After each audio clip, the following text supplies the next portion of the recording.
Welcome back. Welcome again to our Q&A session for today.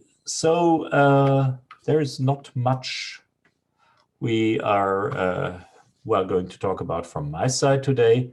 So the first thing is there have been some questions about the practical exercises. So some of you asked if the submission for the practical exercises, when it would be opened. Well, it's open now.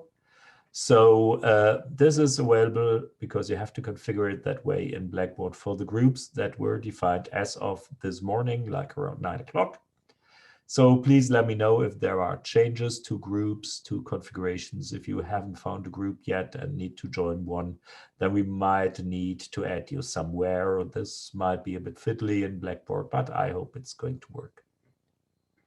The second question that came up regarding the practical exercises is how many points do you actually get per assignment sheet? So we just said that was a proposal of one of you that will just distribute 10 points per practical assignment, so per one of the assignment sheets. And I've uploaded a new version of the first practical exercise where just the number of points you can achieve in every one of these single partial questions is noted down. So you can have 10 points, and these are just distributed over having, I think, 6 points for your implementation and 1 point each for answering the questions. I mean, we could blow this up to 100 points, but I don't think it makes much sense. In the worst case, we can, if something is unclear, we can just give half points or something, but I don't want to go to even lower denomination of points. That doesn't make sense. In the worst case, I'm just rounding up.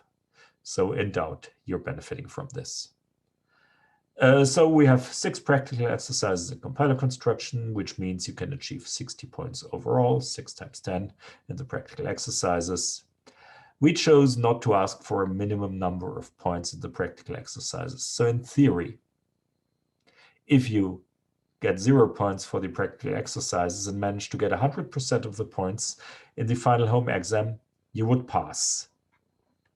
But I wouldn't recommend it, to be honest. So remember, practical exercises make up 50% of the final grade. So you should work on these. These are mandatory, so you need to hand something in. So essentially, of course, you can hand in an empty sheet, but that, well, is not very helpful.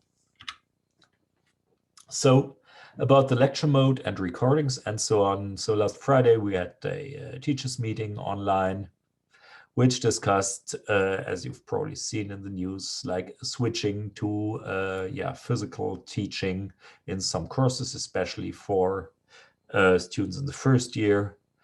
For us, this means we're not going to do any changes to our lecture mode because we have around 80 students.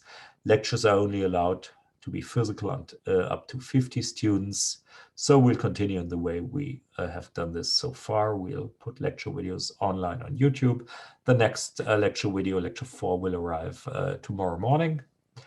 And there was also a comment that my microphone was pretty bad. That's the one I'm using right now again, because that's attached to the webcam. I had another one for recording the most recent videos. This still isn't perfect. I need to get a better one, but I hope the audio quality is a bit better. And sorry for that chaos last Friday, where we originally had scheduled that session. I had some urgent dentist appointment, which wasn't really fun. So yes, I survived. So anyways, I'm back, and we should be right back to schedule now. So the third thing I want to talk about is additional teaching material. So what can you actually use when you have open questions or something? So on the operating systems course, there was some demand from students for a Unix introduction. So we think about this at the moment, and we'll try to provide an overview lecture, which is just additional to the lectures we have now already. That just gives you an intro into using Unix command lines and makefiles, and of course a bit of Lex and Yak for a compiler course. So this applies to the OS course and the compiler course, and gives you just a quick intro, especially if you've never used Linux or a command line before. So this will take a bit to produce, obviously, But yeah, it might be helpful for some of you. So we're going to do this. Another question was about the syllabus. So we'll just add information on the webpage, which book chapters provide background reading, which additional papers you can read related to the respective lecture. So we'll just put links, right beneath the lecture links that are referenced there. And well, if you want to dig deeper, then you can read stuff, or you can read stuff up in our textbook. If you want any additional materials like scientific papers, need to know details about something, whatever, let us know, for example, on Piazza or by email.